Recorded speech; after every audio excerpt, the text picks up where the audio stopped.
Alrighty, beautiful humans, happy Monday.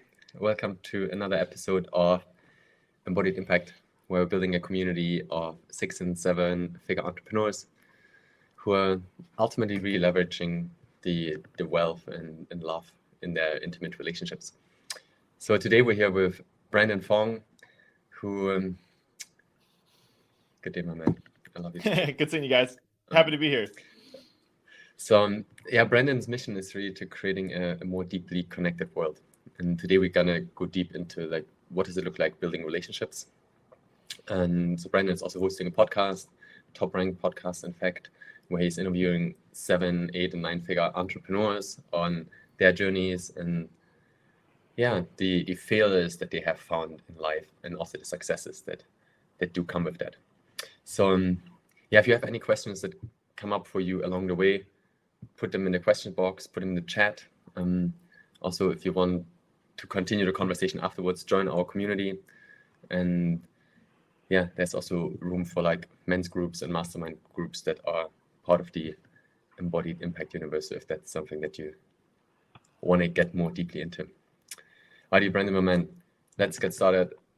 Let's do you it. have this beautiful origin story of growing up on the free lunch program and now hanging out with these like high-level entrepreneurs and not being defined by your early experience, I think is something that for me resonates super, super deeply with your story. So if you can tell that transformation, I'd love to start with that.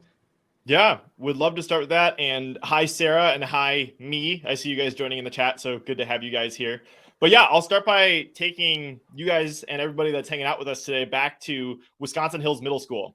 So just to set the scene, set the context a little bit, I went to a relatively wealthy school district. We lived technically slightly outside of the school district, so we got open and rolled through it. So that's just a little bit of the context. But we're in Mrs. Dentisi's 6th grade classroom. We're studying Egyptian mummification, and everybody is really anxiously waiting because everybody's staring at the clock because in just a minute or two, the bell's going to ring. And as everybody in middle school knows, the best time of the day is what? It's lunchtime, right? So everybody's getting ready for lunch, really excited. The bell finally rings. All 30 of my classmates jump to their feet and sprint for the door. And there's one kid that's hanging out behind everyone else that is packing his bag really slowly, that is not going to lunch very excitedly, and that was me. So I know we're on video. I don't know if anybody listens to audio, but I keep this picture on my desk. This is little 6th grade Brandon right here. I got, if you're listening, I got some Bugs Bunny gap in my front teeth, some spectacled looking glasses, and you may be wondering, why would any 6th grader not want to go to lunch? And the reason why is because when I would go through the lunch checkout line, I'd have my plastic tray with the chicken nuggets, curly fries, all that good stuff. And as I would go through the lunch checkout line, waiting to be checked out, my heart would start beating faster and faster because I would watch Kate go through and she'd have a salad and it'd be $5. And then Matt would go through, he would type in his stuff and then he would get an extra dessert. So it might be like $6. And then I finally type in my student ID 156403 in a little digital keypad. I'll never forget it. And up on the screen would pop the words, Brandon Fong, $0.00 free lunch program or something like that. So my family qualified for that, government provided student reduced stuff. And I was so embarrassed because I went to a relatively wealthy school district and I didn't want any of my friends to find out that we needed financial help. And so I had all these strategies I developed to distract my friends from not seeing that computer screen. So there was the hide in the bathroom extra long and then go through the line by myself strategy. There was the, there's this cute girl I'm talking to, let me distract you at the moment that I type in my student ID strategy, so all this stuff. So I was really embarrassed by it, but and it was really painful. But now that I look back at that, I realized that it was one of the greatest things that ever happened to me. And I say that like with 100% sincerity, because that going through that experience of not having a lot, but seeing my friends had some, that was the drive that it created in me to want to change things and make things a little bit different for myself. So while I didn't have the financial resources growing up, my parents taught me how to be resourceful. And that was one of the things they taught me, is that the ultimate way to be resourceful is learning how to connect with people. And so I can dive a little bit more into how I kind of eventually ended up learning these connection skills that landed me to connecting with these really, really high level people. But I'll let you take me for where you want to go from here. I'd love to hear how that happened. Yeah, that's easy. Okay, so there was. I'll take us to high school. So I met my first ever mentor. Her name was Brenda Campbell, and I had this opportunity to compete at an international business plan competition. And basically, I had this really cool idea to come up with a food truck to compete in this business plan competition. And so I didn't really know what I was doing, but I started practicing the pitch over and over. Eventually, I took first place in state with this competition and got to go to nationals.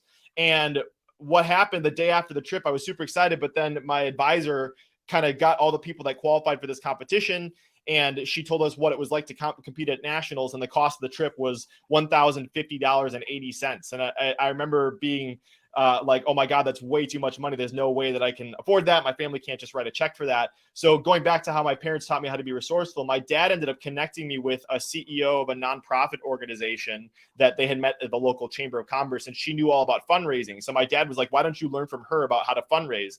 And so Brenda, I don't know what she saw in me. My email address was asianninja221@gmail.com. I'm 16 years old.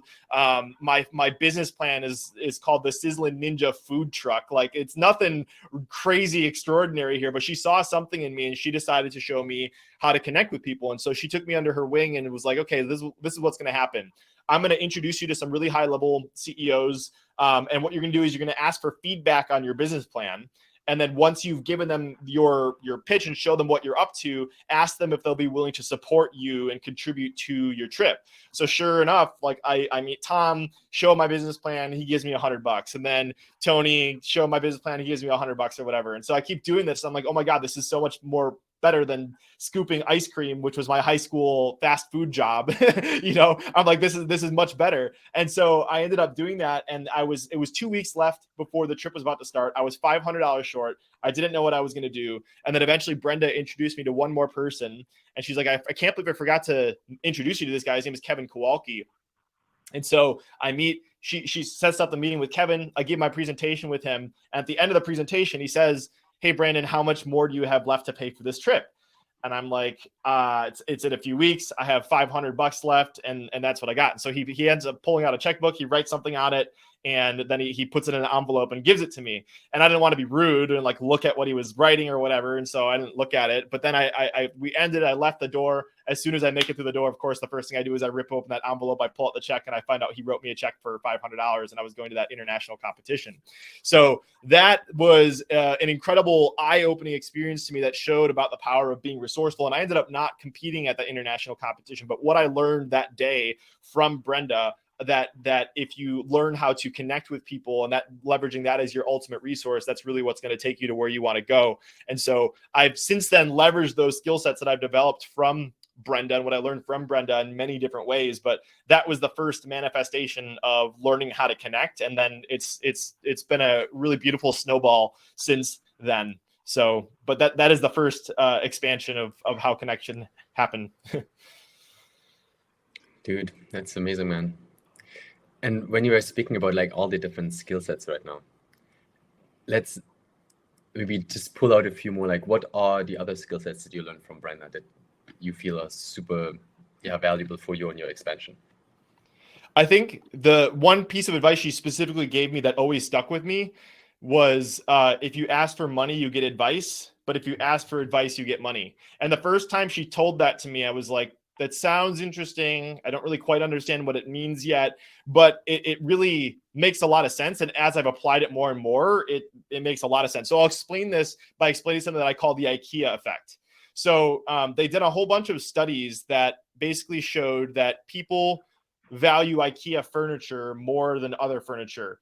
And I might not get all the details of the study, but the reason why is because, I mean, I guess I'll ask you guys, can you have any idea why people value IKEA furniture slightly more than the other furniture that they have? That's a good question. I feel in a way it's like minimalist and clean. And I feel also kind of like the origin from the Nordics has something. Sure. So basically what this study found is that people like things that they get to invest in. Exactly. Shelly got it. Shelly nailed it in the comment. They put it together themselves, right? You had to put your blood, sweat, and tears into building that piece of IKEA furniture. That's why when you go to Build-A-Bear Workshop in the United States, they can charge $9 bajillion for a stuffed animal because the kids got to like pump it with the stuffing and put the little heart in it and invest in it. That's why people will pay more for meals when they had to cook it themselves. They had to invest in it, right? So going back to what Brenda said, when you ask for money, you get advice, but if you ask for advice, you get money. That's another thing I slowly started to realize, is that the more you build a relationship and the more that people invest in you, the more they care about your growth. So it's kind of a strange thing to say, but like that piece of IKEA furniture, if you can start developing relationships with people where they start investing in you and you start implementing what they're talking about and you tell them how grateful you are for the impact that they made in your life, it turns into a stronger and stronger relationship. And so that was another thing that I realized, is that with all these people that donated to my trip, it's like the more that I told them, hey, thank you so much for your advice. This is how I implemented it on my business plan. And this is the impact that it made. And this is all the good things. You know, it's like they were slowly investing me more and more. And so that has been a pivotal thing for acquiring mentors for me, for building deeper relationships and going a lot deeper than just like the surface level. It's like, even anybody listening to this right now, it's like you could be listening to all the guests that come on the show or the things that you're learning inside the community, and you could message Toby and Massimo and tell them how grateful you are for the impact that this community has made on your life. And like that's slowly building that lead in. So I'd say that's probably my favorite, one of the favorite insights I learned from Brenda. If you ask for money, you get advice.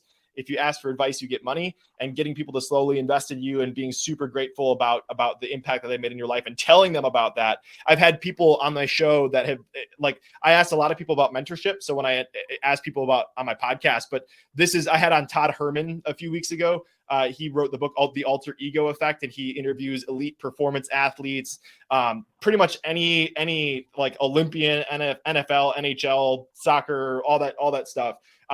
And one of his first mentors was Jim Rohn, like literally one of the pioneers of the self-development industry. And like, that's how he developed that relationship with Jim Rohn, as he was sitting, I kind of ruined the punchline, but he was sitting at a table at a conference and this guy is just talking to him and being really interested in him and just asking all these questions. And then he doesn't know who he is. And then they call up to the stage and they're like, now one of the greatest leaders of our generation, Jim Rohn. And the dude stands up and he's like, oh shit, that was Jim Rohn.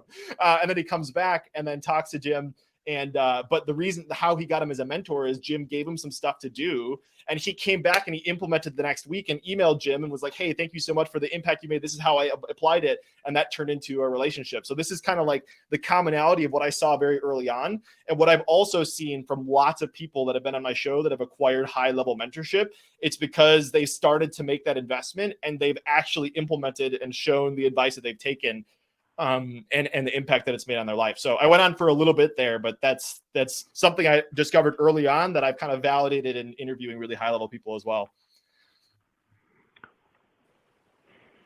It's amazing. I mean, I'm a huge fan of Jim Rohn as well. I'm just thinking about sort of my mentees as well, and there is really something, I think, from a mentoring position that you almost kind of have to see that deep desire of that person, that mentee wanting to do something. Otherwise, it doesn't actually create that connection, wanting to invest your time and energy into them. Right. Do you find that you have a lot of mentees that you mentor at the moment? I'd say I've had some throughout the years, no one really formal right now, but that is absolutely one of the key components of the people that I have invested in. It's like, I'll toss stuff out like to people that like want help from me. And it's like, I'll toss something out, but like very rarely do people actually come back having implemented stuff or shown me all that kind of stuff.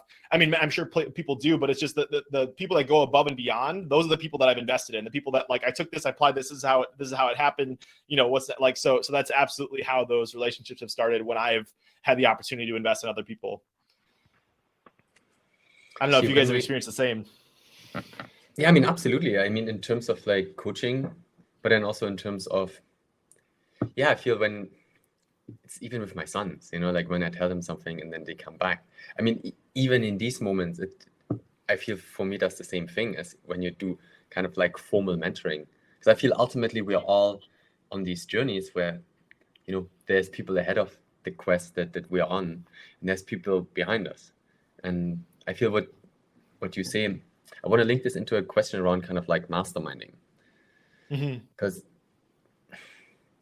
yes, there are these like more like formal kind of like mentorship arrangements. But then I feel also, because you've been part of Genius Network when you were quite young, and I feel these groups where you get kind of this peer support. I'd be really interested in hearing in a setting when somebody presents their business, says, okay, cool, those are the challenges that I'm having, and basically everybody else is a mentor in that moment. Like, look, those are the things that have worked for me. That's huge. How have you experienced sort of the masterminding space, and what are the values that you're drawing from that in terms of building really high level relationships? I think that the way that I would simplify it to its core, it's like the quote, you can't read the label from inside the jar. And everybody's inside of a jar, right? And like everybody's got a label on the outside of their jar, but you can't read it because you're inside the jar. And so like that's the value of really having relationships with people that are doing completely different things from you, that are in completely different industries, that have completely different experiences, is because they can tell you and be a mirror to what you're seeing. I'm a part of a mastermind right now. It's called the Hitmakers Mastermind, and I'm actually they're having their meeting right now, but I'm hanging out with you guys because I had committed to being here first. But like that is one of the coolest things that comes there. It's like, I think very few people aren't conscious about how they're explaining and articulating the way that they're explaining things, because in your mind, it makes 100% sense. But like when you have a mastermind where it's like, hey, you just lost me, or like eyes glaze over, and there's that transparency and vulnerability and ability to say, hey, this direction you're heading, or the way that you're sharing this, or this offer that you're creating doesn't make sense. And like that is just beyond valuable.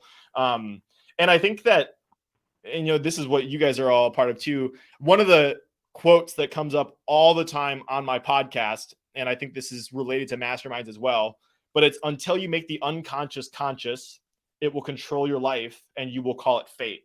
It's by Carl Jung. Until you make the unconscious conscious, it will control your life and you will call it fate.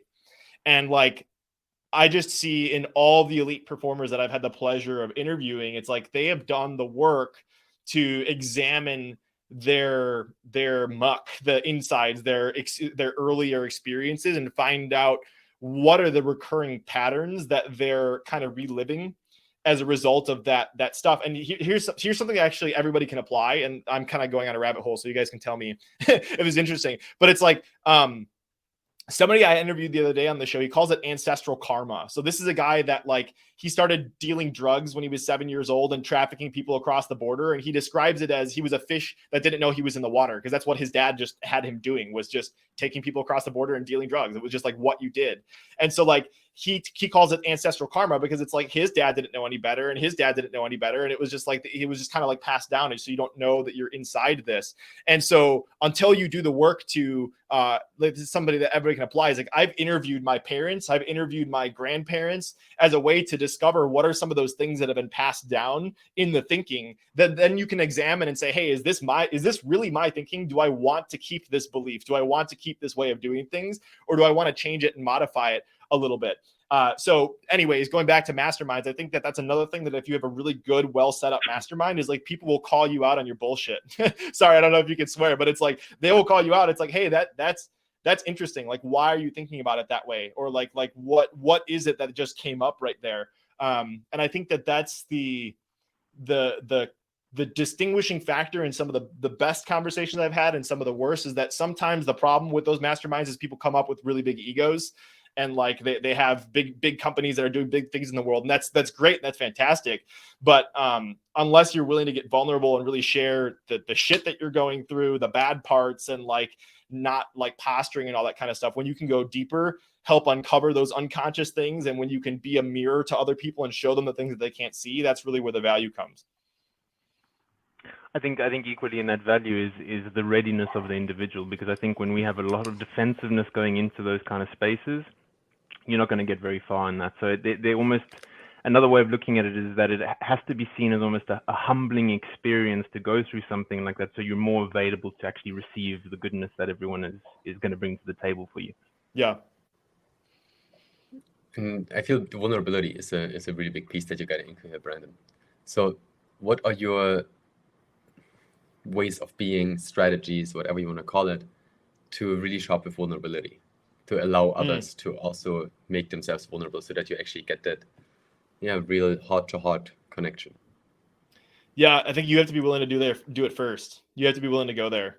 And it was hard. Like that story that I shared at the beginning so easily and, about the free lunch program and stuff like that. I used to never tell that story. Never. Like it wasn't until like a year or two ago where I started sharing that. And I share, it's like so common that I share that story now, but like people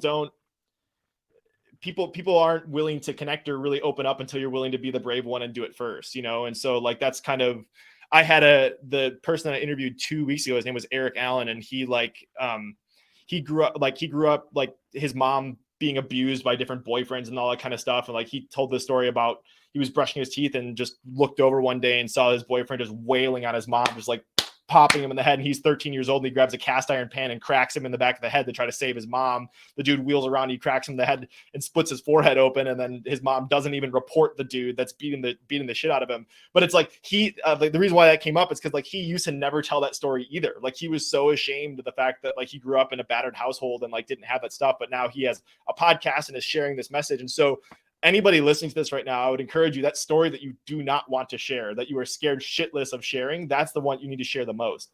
I literally had a conversation with my parents and asked them if it was okay that I could share that story. And like, that was an uncomfortable conversation. And like, they gave me their blessing in order to kind of to share some of that stuff. Cause I know that was kind of uncomfortable initially, but I think that going back to your initial question, like you have to be the one that's willing to open up first if you really want people to open up with you and communicate that as authentically and as raw as possible. It's hard, but when you do the work, it does a lot. It's beautiful. We had a friend of ours, Loto, on the podcast a few weeks ago, and he was speaking about fear, and that on the other side of fear is always freedom. And that totally connects to what you're saying about the story. The one that you're scared of the most is the one that actually sets you free the most.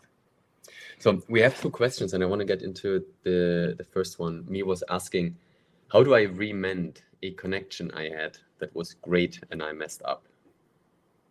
I would love to know kind of what messing up means. I feel like I'm a little unclear on, I feel like there's some details I would need to kind of really unpack that a little bit. So I don't want to give an answer without more context. So more context would be appreciated to answer that one. Awesome, good. And then, so me, if you want to just write a bit more context, then we'll get to that. And then Sarah's asking, I own a day spa with my daughter in the UK. We want to engage with a UK female celebrity who's a TV presenter, author, podcaster, runs big scale wellness festivals. She's a DJ. She's our ideal persona and would love for her to come to the spa and of course shout out about it. How can we engage with her to get her to notice us but feel authentic and not cheesy? Yeah, that's a great question. That's your jab, man. So, yeah. So here's the thing. I'm gonna bash on a very common topic in this space. So like, are you familiar with the Dream 100 concept? No, please enlighten me. Okay, so there's this is kind of like okay, so Sarah isn't as well. So like there's this concept called Dream 100. It was pioneered by this guy named Chet Holmes. He wrote this book called The Ultimate Sales Machine. And the idea behind it is like, you got to build a list of 100 people that if you had relationships with them and they ended up promoting your products or services or becoming clients of you, it would have an exponential impact in your business. I'm gonna make a few hops here, but I promise I'll track and I'll get back here. There's this other analogy I'll share really quickly. It's called the antelope versus the field mice. So I think this is really relevant to share right here. So basically, a lion could spend its entire day chasing field mice if it wanted to. But the problem is that if it chases and hunts a field mouse, it'll eventually starve to death because the value of the energy it had to expend to catch the field mice wasn't worth the calories that the mouse was able to give it. So on the opposite side of it, if a lion instead spent its time, energy, and effort chasing an antelope, even though it takes more energy to hunt an antelope, the calories and the value of that antelope is going to be able to feed her and her pride and all that kind of stuff for the lions and stuff like that. So in your business, the question is, who are you chasing antelope? Are you chasing field mice? Or are you chasing antelope? And the one of the biggest things that you can do inside of your business, I believe that is like one of the highest leveraged, highest value activities is developing relationships with the people, the person, exactly like Sarah did an incredible job of identifying, is like, if this person was one of my dream 100 people and promoted my products and services, like that would be an absolute game changer, right? Now, here's the problem with the way that Dream 100 is typically taught. When it was initially taught by Chet Holmes, he talks about being like pig-headed determinists, like relentlessly pursuing these people until they buy your products and services, right? And I think that can work, it should work, and it like has worked very well for some people. But I don't think it's the most authentic way of connecting with someone. It's like if you're just trying to get them to buy your stuff, right? It's like I would rather pick a list of 100 people that I greatly admire and respect in the world, give to them as much as possible. If we can find a way to work together, great. If not, I'm going to contribute to an awesome human that's doing exponential and creating exponential value in the world, right? Yeah. And so the question for you, Sarah, is really, instead of getting them to, it's a reframing of the question. Instead of how can I get this person to promote my stuff, the question is, how can you create an environment where she wants to support you, wants to buy your products and services, and wants to support your spa, but it's not the primary way that you're leading from it. So this is all my stuff is long-term relationship building. It's not like, hey, I want this person to come in, because you could create the most beautiful pitch, you could send them the stuff, and you could try to get them to come in, and like that, the chances of that actually happening are relatively low. So I would encourage Sarah to think about what are some of the ways that you could add value to this person in an exponential way and build a real relationship with them. And if they work with you, great. But if not, you developed a great relationship with someone. And I'm a little biased, but I think that the best way to do that is something like podcasting, right? And so like that is why one of the main ways that I leverage a podcast, and I'm using all these analogies and all these things, so I'll go somewhere else, but I think this is hopefully relevant for someone. I had on this guy named Steve Sims that came on the show. This guy is known as the guy that can make anything happen. He had people married by the Pope in Rome. He sent people down to the Titanic. He got people to have a private dinner in front of David's Michelangelo in the Academia, shut down the entire thing, and then had them serenaded by Andrea Bocelli, right? And so this guy can do anything, but he got his start, believe it or not, as a bouncer in nightclubs. And one of the things that he talks about is the fact that he was able to prevent 99% of the problems from fights happening inside of the nightclub by controlling his front door. Like if he knew someone was going to be a problem, like by not letting them into the club to begin with, he can solve 99% of the problem. So the question is, what is that front door inside of your business, right? How are you developing those relationships? How are you being the one that's controlling the front door inside of your business? And so the whole philosophy of the concept that I'm working on is, how do you create a buying culture instead of a selling culture? Because people love to buy, but they hate to be sold, right? So like the way that you can create a front door in your business, the way that you can create an environment where people want to buy instead of needing to be sold, is leveraging something like a podcast. And so for me, the front door on my business is the fact that it's like I interview 7, 8, and 9-figure entrepreneurs, elite performers, Olympians, TED speakers, all that kind of stuff. So that's kind of like what I've created this poster that's kind of like, this is the front door of the people that I'm interviewing, right? And then what happens is, if you create a very clear front door like that, it makes it easy so that once somebody, you want to attract them to come on your show or to interview them, they're like, oh, this is the kind of people they're interviewing with. And then you can introduce them to the other people that you have also let through your front door, right? So that is another way that I can add value. So this is kind of like my triple trifecta of building relationships with people. It's one, I've invested the time in building a platform like a podcast. I can explain my magic connection method process for inviting someone onto the show initially, but I've been able to invite people on the show. I have a top 2% podcast, and I've been able to get on all these high level people. And so it makes it relatively easy for me to reach out to someone that I respect and say, hey, I have this platform, I'm connected with these incredible people, and I do my best to really make introductions between the people that have been on my show as well. So not only am I giving you a platform to speak on, you're really joining a network of other people that I can introduce you to, right? And so it's like, that would be an example of an outreach that I would send to someone. It's like, hey, loved what you're up to, specifically liked XYZ point in your book, or I listened to this podcast episode you were on. I specifically liked this point and I implemented it. Thank you so much. I wanted to reach out and give an idea, pass an idea to you. In summary, one, I launched a top 2% globally ranked podcast. Two, I feel super blessed to say that I've interviewed XYZ. And three, I'm always happy to make introductions between people that have been on the show. 100% up to you, but would you be opposed to me? Oh, my watch is talking to me. 100% up to you, but would you be opposed to me sending you next steps to feature you on the show?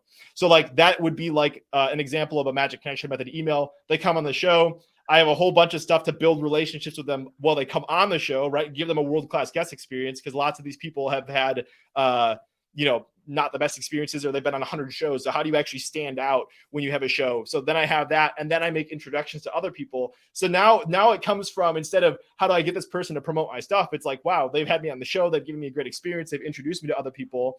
And I never, ever, I mean, I do ask, but it's all about like creating an environment where it's like, now let's figure out a way to work together, instead of like, let me figure out how to make this person promote my shit. So it's like the same philosophy. It's the same thing, but it's reversed a little bit. So really long answer to your question, Sarah. I'm so sorry. But think about how you can build a way to add value to this person, how you can create exponential wins, like what resources, what introductions can you make for them, what's in it for them to promote you, and really thinking about what you're giving to them instead of what you can take from them. And like, that's really, it's the harder answer. I know it would be much easier, Sarah, if I said send them this magic pitch and like pursue them over and over and send them direct mail pieces and all this stuff that's going to make them excited. But I truly believe you can't microwave a relationship. And the best way to approach it is by having this kind of 100-0 approach, where it's like, I'm giving to them. And then over the long term, you never know, several years from now, Sarah, this person might promote your stuff, but it comes from a place of giving and contributing first. I think that's such valuable advice. I mean, I guess it's so deeply aligned with your motto, connecting people, connecting ideas, connecting deeper with myself, because, at the end of the day, you're taking yourself on a deeper journey too. And I think, dealing with all that shadow stuff too. So it's really, really, really good advice. Yes, I agree with you that it is the longer game, but longevity, I guess, is the idea, right? Yeah, 100%. And I feel, as we're getting into this whole like podcasting piece, you said a few times top ranked podcast. Now, the exciting piece there is that when I first spoke to you a year and a half ago, you were just like starting out this whole podcasting journey. And then so within like 18 months, you built this like amazing platform. So let's unpack this in a bit more of like, how did you get started? And then you just mentioned like, what are really the pieces that what's the guest experience that makes it world-class? Like, how do you use the podcast to basically build these thriving relationships and these strategic partnerships? And how do you make a good introduction? So get a bit more practical for everyone to have things to take away. There's a lot to unpack here, so I'll try to keep it as valuable and succinct as possible. Where should I start? So I think the first thing that, if anybody's considering starting a show, is to think about what your front door is, right? Like I just mentioned, like what is the characteristics that you're looking at doing? And I view podcasting as a relationship building tool, as much as I view it as an opportunity to build a relationship with my audience. But think about it from the perspective of like, if you could reach out to somebody and they were being featured with the name of your show next to it, would they want to be featured on the name of that show? So like I'm helping one of my clients right now, like we're launching a show called The Innovative Founder, and they're looking at interviewing B2B entrepreneurs, SaaS founders and stuff like that. So it's like, it's a great opportunity for somebody that views themselves as an innovative founder would want to be featured on a show like that. So think about, if you're going to launch a show, what is that front door you're creating? What is that experience? My show, I started it and I've developed these insights as I've gone along. So my show is called 7-Figure Millennials. It's all about inspiring millennial entrepreneurs to prioritize their happiness, health, and relationships as we make our entrepreneur dreams a reality. I say it not as the guru on the mountain, but the guy that's figuring it out. I'm still building my own very first 7-figure business, and I'm kind of just sharing my journey along the way. So it wasn't fully intentional then, but what I've realized is kind of the magic thing that ended up happening for my show is that once you get to people at a higher level, they want to contribute their skills and experiences to the next generation. So that is another really huge thing that I've noticed on my show. It's like, that's part of the reason why people love coming on my show. It's like, they know that they get to contribute to a younger audience and share their hard-fought wisdom. But all that to say, think about how you're positioning your show from the perspective of client attraction or guest attraction rather than your audience. And your audience will downstream have the value from it, but it makes it a lot easier to think about it from the guests. Like if you're interviewing 50 guests in a year, it's a lot easier to think about the kind of people that you want to bring on rather than the people that are listening to your show. So I would say that's the very first thing. The guest experience thing is, there's a lot we can unpack here, but basically, if you haven't noticed, pulling on kind of my thing that I mentioned to Sarah earlier, I'm always thinking about it from the perspective of the other person. Like always, like when I ended up, I feel blessed to say I was able to pay for most of my college using scholarships. So this kind of comes from that, but it's like, I was always thinking about like, not what do I want to write? What are the people reading my scholarship? What are they looking for in the ideal people? So it's like, I'm always putting myself in the mindset of the people that are experiencing things. And, I feel like I have this testimonial reel, and I feel so grateful to say that like there have been lots of these people that have been on my show. They said I've been on 100 shows and I've never experienced an interview like this before. And I didn't used to think that was terrible English. I didn't realize I was doing something anything different until I finally watched all these people say it. And I was like, what the heck am I doing that makes this really different? So the first thing I'll say is I do a lot of research on these people.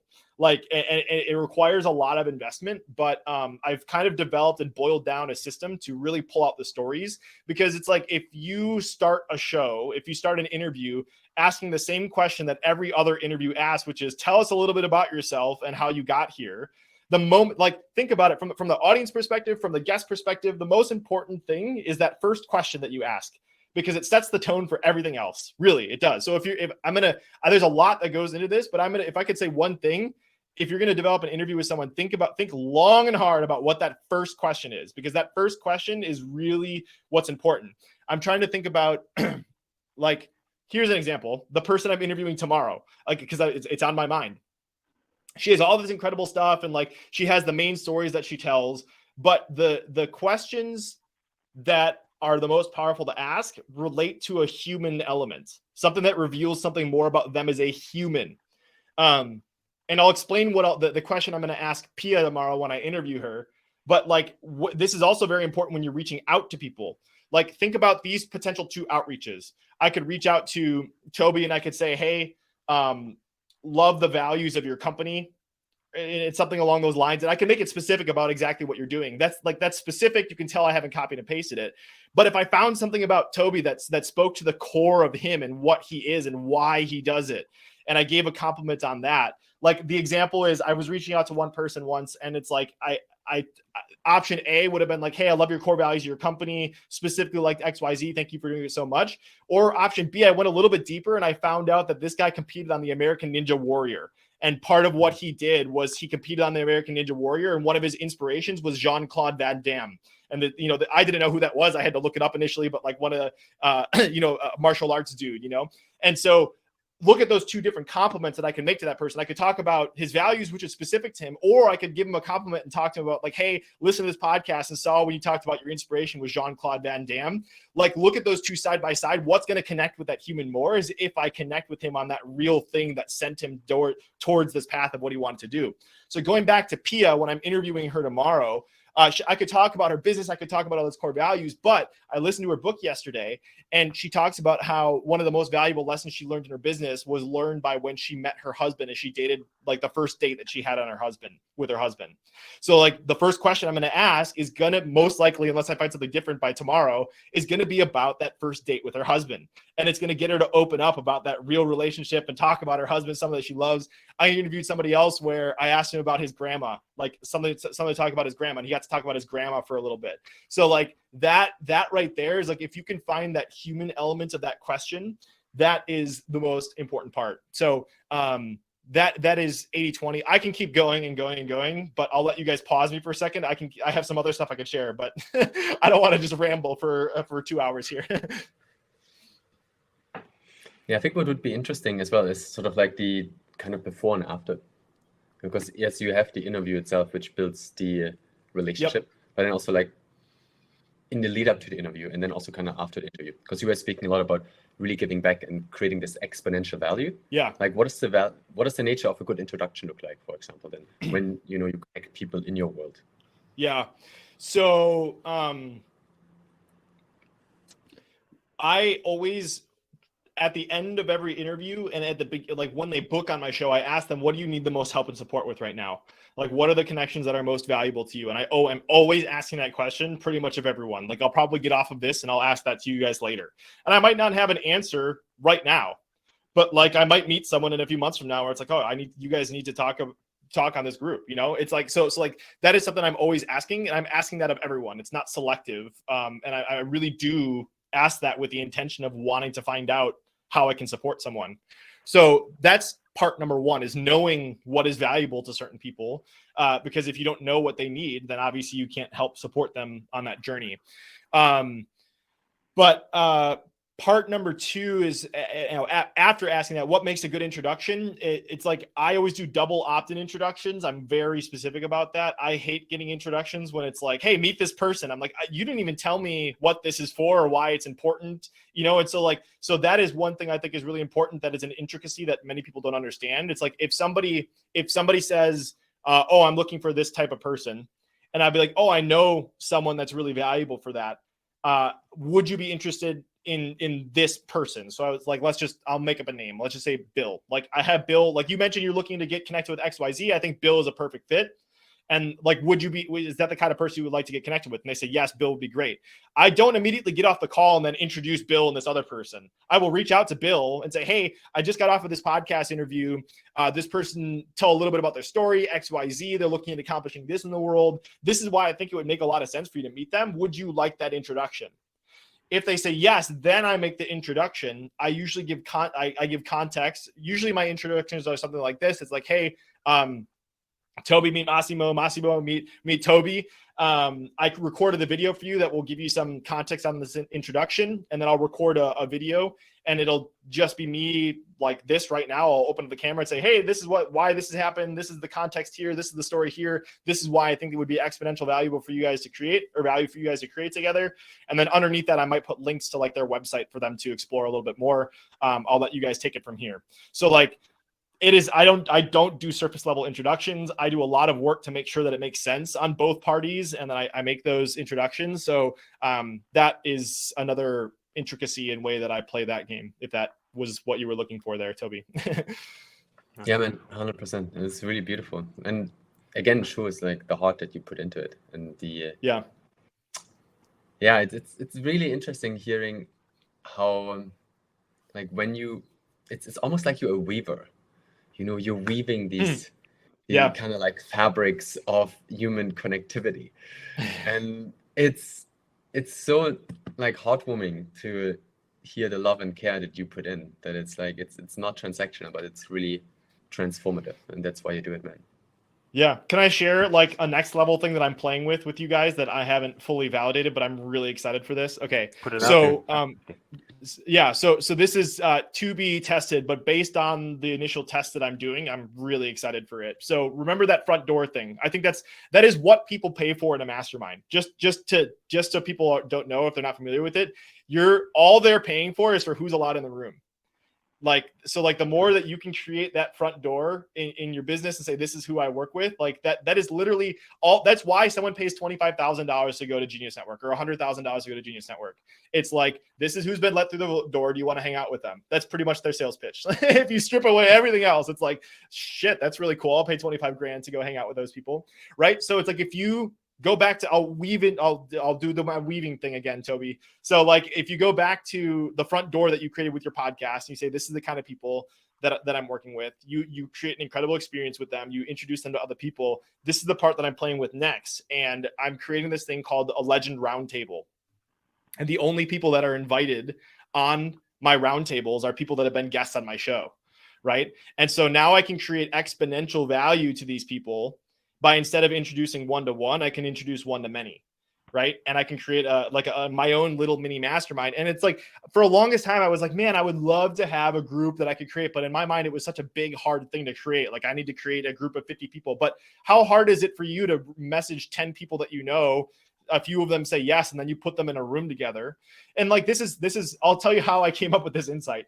I am heading to New York in a few weeks, and I wanted to host a get together with all the people that from New York that have been on my show. And I started putting together this list, And I started reaching out to people, and then I realized, holy shit, I got connected to all these people because of this one human. Like there was one person that ended up but the funny part is that he didn't directly do it. He didn't directly connect me to all these people, but I was in a group of his where I was able to meet other people. And I realized that even though he didn't make the one-on-one introductions to those people, I still attributed that connection to him because I wouldn't have been in that group without him. So I'm like, oh my God, that's really interesting. It's like, in my mind, yes, I connected to these people because of Michael Roderick, but Michael Roderick didn't even do the work for it. He just put me in the room with those people.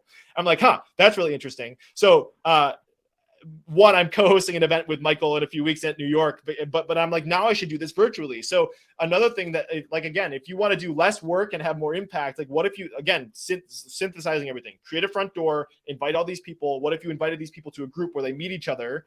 And then like any relationships that come from that, you actually get that attribution, even if you didn't make the direct introduction, because it's like, you can kind of figure out all those things. So that's what I'm doing right now. And the work that I'm creating with my clients is like B2B entrepreneurs creating impact driven podcasts where you're connecting real people, you're adding value in those exponential ways. And again, creating a buying culture instead of a selling culture because of how much you've contributed and loved on these people. And so that's the next level thing that I'm playing with is those round tables. And I think it's really onto something there. Absolutely. Wow. Totally feel you. I mean, also Keith Ferrazzi speaks about this a lot. Yeah. That as soon as you make an introduction, you're always there in spirit. That's basically how you scale your personality. And yeah, I witnessed that as well from like the mastermind that we're running, for example. And we're actually doing the same for our speakers. So you will be invited to one in 2 weeks. Sweet. We're bringing our speakers, and we do this on a monthly basis. And sometimes people show up, sometimes like more, sometimes less, but it's ultimately holding that space and for these relationships being nurtured. So it's really cool, man, seeing that you're stepping into this. Thank you. I'm excited to hear some of your guys' stuff from it too. But yeah, let's talk about this more afterwards if you want, man. I think there is definitely some interesting alignment here. So I want to bring in this question that Vivian is asking about sort of lack of confidence. She says, my biggest problem when contacting people I admire is the lack of confidence. I feel too small next to these people. This is something I'm actively working on, but I'd love to hear your insights on this. Yeah, that's a great. What was her name again? Sorry, Vicky? Vivian. It was Vivian. Vivian. Okay, great question, Vivian. I get this one a lot. So here's I'll give you the hard answer. Okay. So I had on this guy named Shannon Graham on my show. And if you go listen to I probably listened to the first episode of his podcast about like 5 or 6 times. But his podcast is called The Leadership's Edge, and his name is Shannon Graham. And he talks about the concept of worthiness. And that is really at the core of what you're feeling right now. Like you don't feel worthy to connect with this person. Something inside of you is saying that you're not worthy. But here's the thing, and the distinction that Shannon made that I think is so brilliant, is that there is nothing that you can do, absolutely nothing that you can do that will make you more worthy than you are now. I'll let that sink in for. There is nothing more that you can do extra, no amount of company, whatever, that will make you more worthy than you are right now. You are a human being and you have every right to connect with this other human being that you want to connect with. So it's an internal game that you have to play, is connecting to your full sense of worthiness. And I think that the problem is, and I feel blessed that I've been able to kind of like break through this a little bit, but it's like at the end of the day, all these people it's another human. They love to be connected with in the same way. And like, you'd be surprised, like you think at the high levels that they have it all figured out. It's still a shit show. They're overcoming the issues that they have in their heads right now. And like, that's part of why I started my show. It's because it's like, I saw at Genius Network, the highest level people, they're struggling. And like sometimes their relationships are in shambles. So the question for me in starting my show is like, how can we prioritize our happiness, health, and relationships while we still make our entrepreneurial dreams a reality? So I think that that's the biggest thing I could say to you, Vivian, is that like It's the internal work. And I literally have a lot of work that I'm doing on this myself right now. Going back to another guest I had on my show, Todd Herman, that guy I mentioned before, he has this book called The Alter Ego Effect.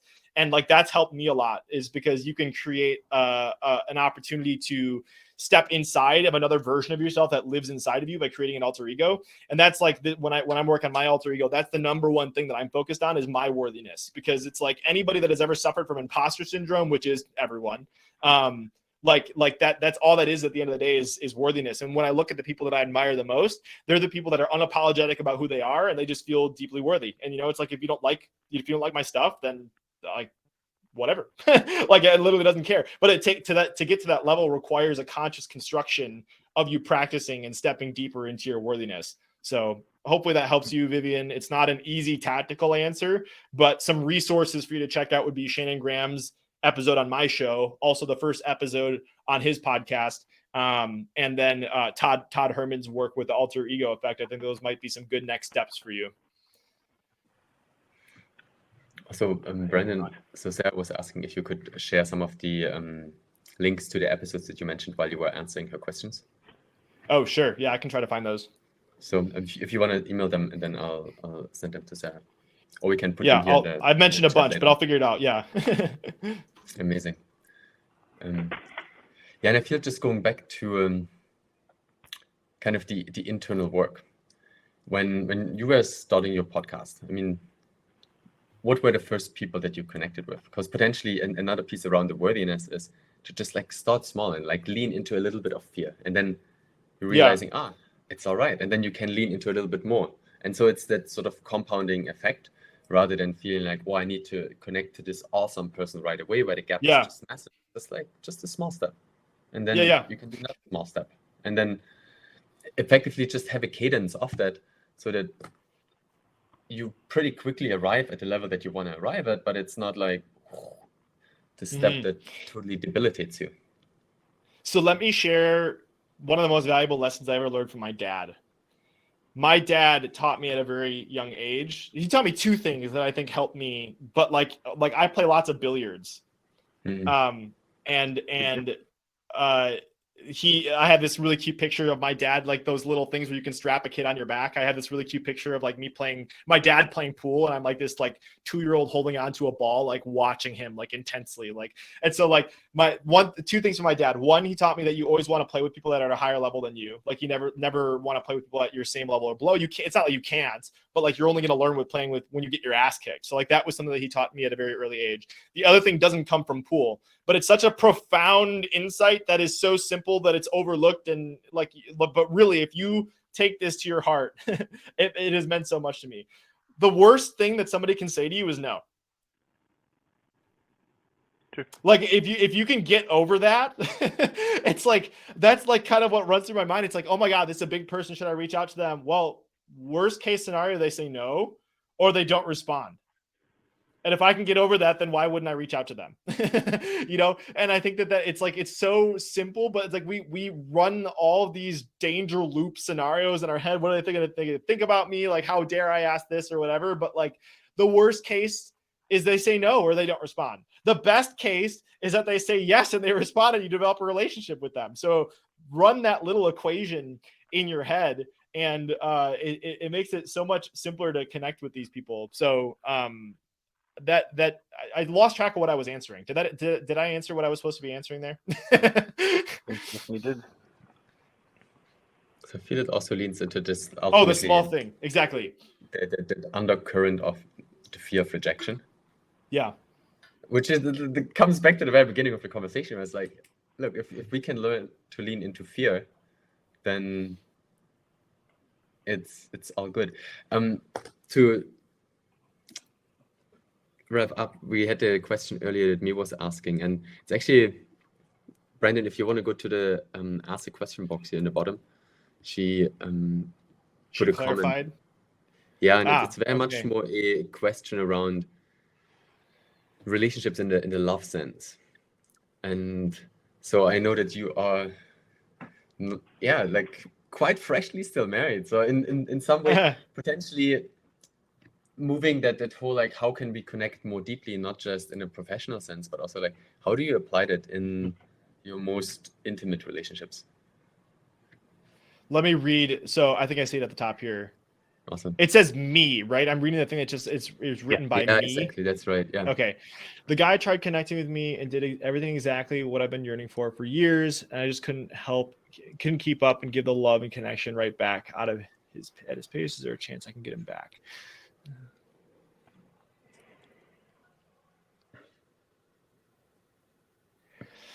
Yeah, I don't know if I don't know if I, because like this is more of like the relationship, like a love relationship that like, so I don't know if I can really answer that one as well as I would like to, but I guess if I were thinking about it, I would just think about it from the perspective of actually here's how I'll answer it. I will answer it this way. I had on somebody on my show. The episode is coming out next week or tomorrow. I think it's tomorrow. I've been sitting on it since January, and I think it's the favorite episode I've ever recorded. Mo Gaudat. He was a former chief business officer of Google X, and he wrote the book One Solve for Happy. And he shares this thing he calls the happiness flow chart. That I think might help in this particular situation, because there's really all you can change about a particular, you can't change anyone else. All you can change is your perception of the event, right? So I will answer this question from that perspective, not from a tactical perspective of what you can actually do, but rather how do you just change the filter that you are viewing this problem through, and that might help you ease the pain or deal with the situation more effectively. So he calls this his happiness flowchart, and this comes from Mo. But there's 3 questions that you can ask yourself whenever you are unhappy or in a place where you're not feeling the best. And he claims that the moment that you isolate the thought, it's checkmate if you can answer these 3 questions. Because it's not the event that makes you unhappy. It's the way that you think about the event that makes you unhappy. If you found out that your car was sitting in a parking lot and it got totaled at 2 p.m. and you only found out about it at 4 p.m., like the unhappiness found out not from the car getting smashed at 2 p.m. It found from the fact that you found out about it at 4 p.m. and then your brain's thinking about it, right? So the closer you can think about, like once you can isolate the thought, not the event, that's where you can apply this. So 3 questions. The first question is it true? Is it true? Because so many times we have these questions that are looping throughout our heads, and it's just like, it may or may not even be true. Like maybe you found out this guy, you think you built it all up in his head that he doesn't like you anymore, yada, yada, yada. It might not even be true.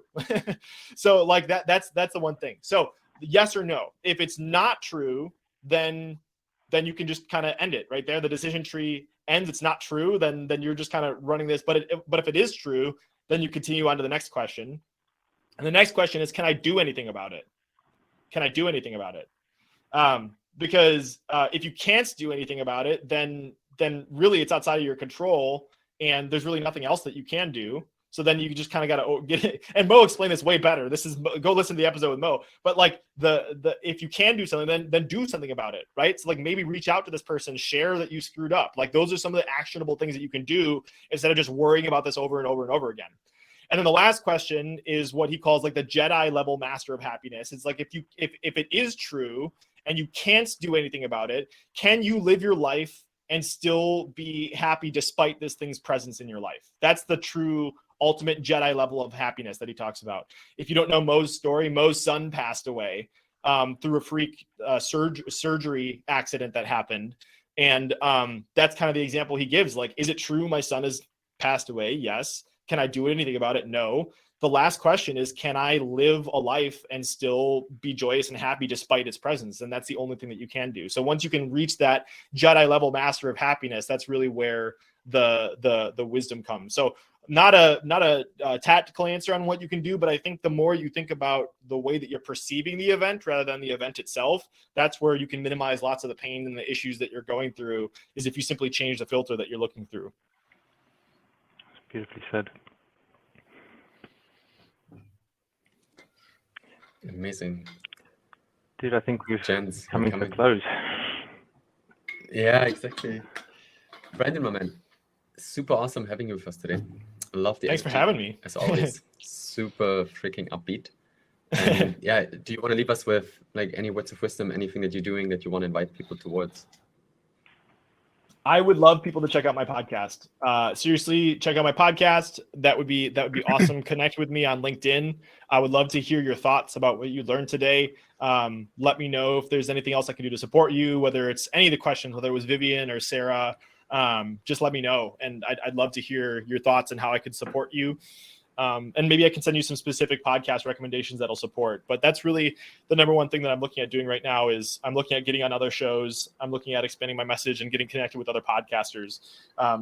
Because I truly believe that if I want to expand what you said at the beginning, I think that my mission is to create a more deeply connected world. I'm already doing that, but podcasting just happens to be the vehicle that allows me to do that in the biggest way. And so by contributing my gifts to other podcasters, that's where I can support the best. So so if you're listening and you are one of those people and you're selling a B2B service and you have a podcast, or you have a B2B service and you don't have a podcast yet, that's where I can help the most.